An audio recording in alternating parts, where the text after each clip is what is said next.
আসসালামু আলাইকুম প্রিয় দর্শক বন্ধুরা, সবাই কেমন আছেন? চলে আসলাম এই মুহূর্তের গুরুত্বপূর্ণ আবহাওয়ার আপডেট নিয়ে। ধেয়ে আসছে ঘূর্ণিঝড় পেঞ্জাল। এই ঘূর্ণিঝড় পেঞ্জাল কতটা শক্তিশালী হতে পারে বা কোথায় আঘাত করতে পারে, এবং এই ঘূর্ণিঝড়ের প্রভাবে বাংলার দক্ষিণের বেশ কিছু এলাকায় ধেয়ে আসছে প্রবল আকারে ঝড় বৃষ্টি।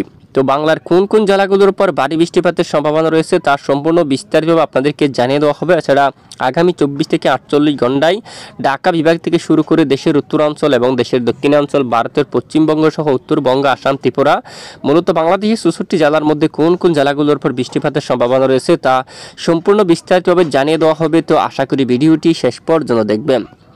আর ভালো লাগলে একটি লাইক করবেন। সবার আগে গুরুত্বপূর্ণ আবহাওয়ার আপডেট পেতে অবশ্যই আমাদের চ্যানেলটি সাবস্ক্রাইব করে পাশের বেল বাটনে ক্লিক করে রাখবেন। আর ভিডিওটি আপনি কোন জেলা থেকে সরাসরি লাইভ দেখছেন কমেন্ট করে জানিয়ে দিন। ইতিমধ্যে আপনারা দেখুন, বর্তমান একেবারে দক্ষিণ বঙ্গোপসাগরের বুকে একটি লঘুচাপ সৃষ্টি হয়েছে। এই লঘুচাপটি পরবর্তী আমরা একটু দেখাই আপনাদেরকে। পরবর্তী 24 থেকে 48 ঘন্টার মধ্যে নিম্নচাপে পরিণত হতে পারে। এবার নিম্নচাপে পরিণত হলে এটি কোন দিকে আগাবে দেখুন। একেবারে এখান থেকে এই যে লঘুচাপটি ধীরে ধীরে একেবারে পশ্চিম দিকে অগ্রসর হতে পারে এবং শ্রীলঙ্কার ঘাট এসে আরেকটুখানি বাঁক নিয়ে সরাসরি যে ভারতের যে এই অঞ্চল দিয়ে গা গেছে, কিন্তু এটি সরাসরি ধীরে ধীরে আগাবে পুদুচেরি এবং চেন্নাই সহ নীলুরে এই অঞ্চলে প্রচণ্ড গতিতে কিন্তু আঘাত করবে।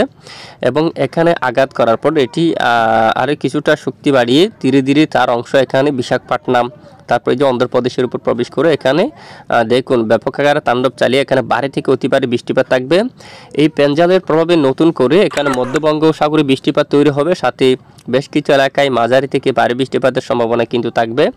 তো আসুন আমরা দেখিয়ে নিই যে কোন কোন জেলাগুলোর উপর প্রবল আকারে বৃষ্টিপাতের সম্ভাবনা রয়েছে। এবং এখানে বাতাসের গতিমাত্রা দেখুন, তখন মধ্য বঙ্গোপসাগর বুকে বাতাসের গতিমাত্রা ঘন্টায় 50 কিলোমিটার পর্যন্ত থাকতে পারে। এখানে একেবারে হলুদ কালার যে রং, এই রঙের উপর প্রায় 50 কিলোমিটার বেগে কিন্তু দমকা বাতাস থাকতে পারে। এছাড়া এখানে যে লাল রঙের মধ্যে এখানে প্রচণ্ড আকারে দমকা বাতাস থাকার কিন্তু সম্ভাবনা কিন্তু দেখা যাচ্ছে। তো এই ঘূর্ণিঝড়ের প্রভাবে বাংলার দক্ষিণাঞ্চলে বৃষ্টিপাতের সতর্কতা দিয়েছে আবহাওয়ার ইউরোপিয়ান মডেল, এবং আবহাওয়া অধিদপ্তর থেকে কিন্তু বৃষ্টিপাতের সতর্কতা দেওয়া হয়ে গেছে। এবং এই ঘূর্ণিঝড়ে ব্যাপক আকারে বৃষ্টিপাত ঘটাতে পারে দক্ষিণের যে ভারতের উপকূলীয় অঞ্চল এবং মধ্য বঙ্গোপসাগরে অতি প্রবল আকারে ভারী থেকে অতি ভারী বৃষ্টিপাত থাকার সম্ভাবনা কিন্তু রয়েছে। এবং আমরা যদি দেখি একটু 28শে নভেম্বর বৃহস্পতিবার বাংলার দক্ষিণের বেশ কিছু এলাকায় মেঘ তৈরির সম্ভাবনা দেখা যাচ্ছে, সাথে অনেক এলাকায় বৃষ্টির মেঘ তৈরি হওয়ার সম্ভাবনা কিন্তু দেখা যাচ্ছে। যার কারণে এখানে আগামী 3 দিন মূলত 28 তারিখ থেকে 29 তারিখ এবং 30 তারিখ এই সময়ের মধ্যে দক্ষিণের উপকূলীয় অনেক এলাকায় হালকা মাঝারি ধরনের বৃষ্টিপাতের সম্ভাবনা থাকবে। এবং এদিকে দেখুন আপনারা, কারণ যদি আমরা একটু দেখি, একেবারে চট্টগ্রাম বিভাগের বিভিন্ন এলাকায় বৃষ্টিপাতের সম্ভাবনা থাকবে। পাশাপাশি খুলনা, বরিশাল বিভাগের দক্ষিণের উপকূলীয় অঞ্চল জুড়েও বিক্ষিপ্ত আকারে বৃষ্টিপাতের সম্ভাবনা কিন্তু থাকবে। এবং চট্টগ্রাম বিভাগের উপরও চট্টগ্রাম এখানে অনেক এলাকায় রাজস্থলী, বিলাইছড়ি, রাঙ্গামাটি, হাটহাজারী, চট্টগ্রাম এবং কুতুবদিয়া সহ এখানে চকরিয়া, মহেশখালী এবং একেবারে টেকনাফ, কক্সবাজার এই এলাকার দিকে বৃষ্টিপাতের সম্ভাবনা থাকবে মূলত 3 দিনের মধ্যে। এবং বরিশাল বিভাগেরও অনেক স্থানে বৃষ্টিপাতের সম্ভাবনা কিন্তু থাকবে। এদিকে দেখুন বরিশাল এবং ঝালকাঠি এই এলাকার দিকে, রাজাপুর এই অঞ্চলের দিকে কিন্তু বৃষ্টিপাত থাকতে পারে, এবং বোলা অঞ্চলে, তারপর মেহেন্দিগঞ্জ এদিকে দেখুন আপনারা, এখানে আরও পার্শ্ববর্তী বিভিন্ন স্থানে তখন কিন্তু বৃষ্টিপাত শুরু হওয়ার সম্ভাবনা থাকবে। সাথে দক্ষিণের বেশ কিছু এলাকায় আকাশ একেবারে প্রচণ্ড আকারে মেঘাচ্ছন্ন থাকারও কিন্তু সম্ভাবনা রয়েছে।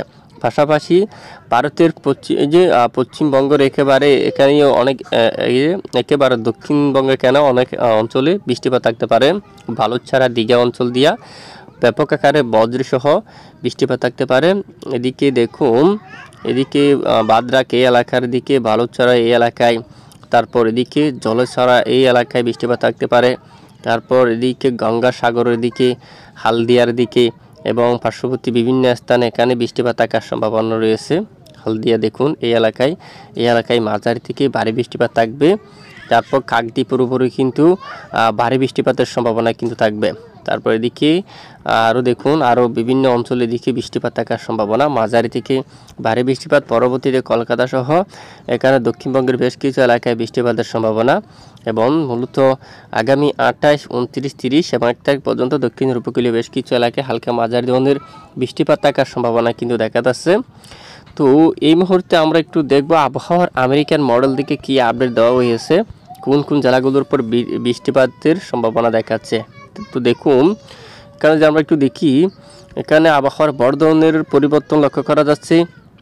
ঘূর্ণিঝড়টি কিন্তু ধীরে ধীরে একেবারে উত্তর দিকে অগ্রসর হতে দেখা যাচ্ছে আমেরিকার মডেলের আপডেট অনুযায়ী, এবং এই ঘূর্ণিঝড় একেবারে এদিকে উড়িষ্যা এলাকায় আঘাত করার কিন্তু একটি আভাস কিন্তু দিচ্ছে, যেহেতু এখানে আবাস করার সম্ভাবনা কম থাকবে। তো এখানে বেশ কিছু এলাকায় আকাশ ব্যাপক মেঘাচ্ছন্ন থাকতে পারে। বাংলার দক্ষিণের উপকূলীয় অঞ্চলে বরিশাল, পিরোজপুর এবং মঠবাড়িয়া অঞ্চল, শিবনগর, কলাপাড়া এই সবটুকু এলাকায় আকাশ মেঘলা সাথে হালকা মাঝারি বৃষ্টিপাত এরকম পরিবেশ কিন্তু দেখা যাচ্ছে।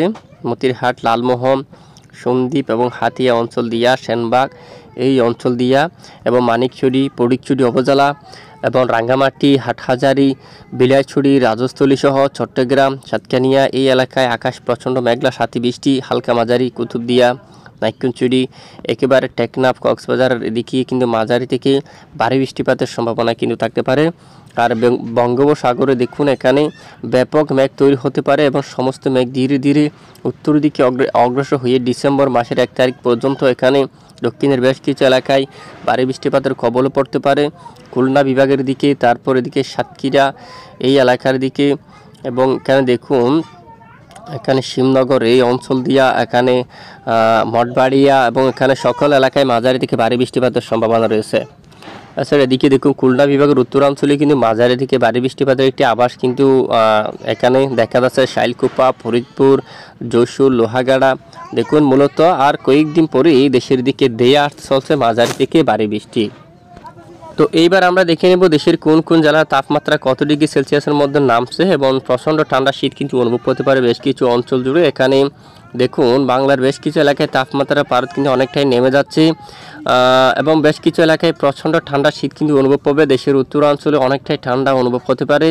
বাগমারা, বিশনবাপুর এখানে দেখুন এই যে সিলেটে 15 এবং এখানে দেশের সিলেট বিভাগের পূর্ব দিকের বেশ কিছু এলাকায় তাপমাত্রা পারদ অনেকটাই নামছে, একেবারে নীল কালার হয়ে গেছে এই অঞ্চল দিয়া।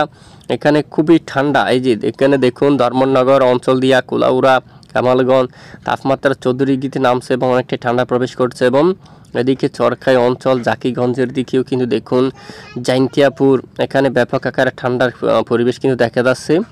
এবং এদিকে দেখুন ত্রিপুরার এদিকেও, তারপর চট্টগ্রাম বিভাগের কিছু কিছু এলাকায় কিন্তু প্রবেশ করে গেছে, অনেকটাই ঠান্ডা প্রচণ্ড শীত। এদিকে দিঘিনালা, কাকড়াছড়ি দেখুন তাপমাত্রা একেবারে 13 ডিগ্রি সেলসিয়াসের ঘরে কিন্তু নামছে।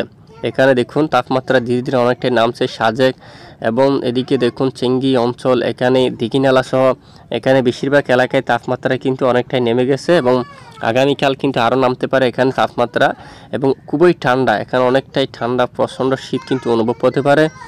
কোন এখানে লংগদু সহ চট্টগ্রাম বিভাগের অনেক স্থানে কিন্তু দেশের একেবারে দক্ষিণ পূর্ব দিকে চট্টগ্রাম বিভাগের অনেক এলাকায় প্রচণ্ড ঠান্ডা শীত কিন্তু অনুভব হওয়ার কিন্তু সম্ভাবনা কিন্তু দেখা যাচ্ছে। তো দেখুন সেটা ভারতেরও কিছু কিছু এলাকায় তাপমাত্রা 12 ডিগ্রি সেলসিয়াস করে কিন্তু নামছে, যার কারণে অনেকটাই ঠান্ডা শীত কিন্তু অনুভব হবে। তো এ হচ্ছে আজকের আবহাওয়ার গুরুত্বপূর্ণ আপডেট। এটুকুর সঙ্গে থাকার জন্য অসংখ্য ধন্যবাদ।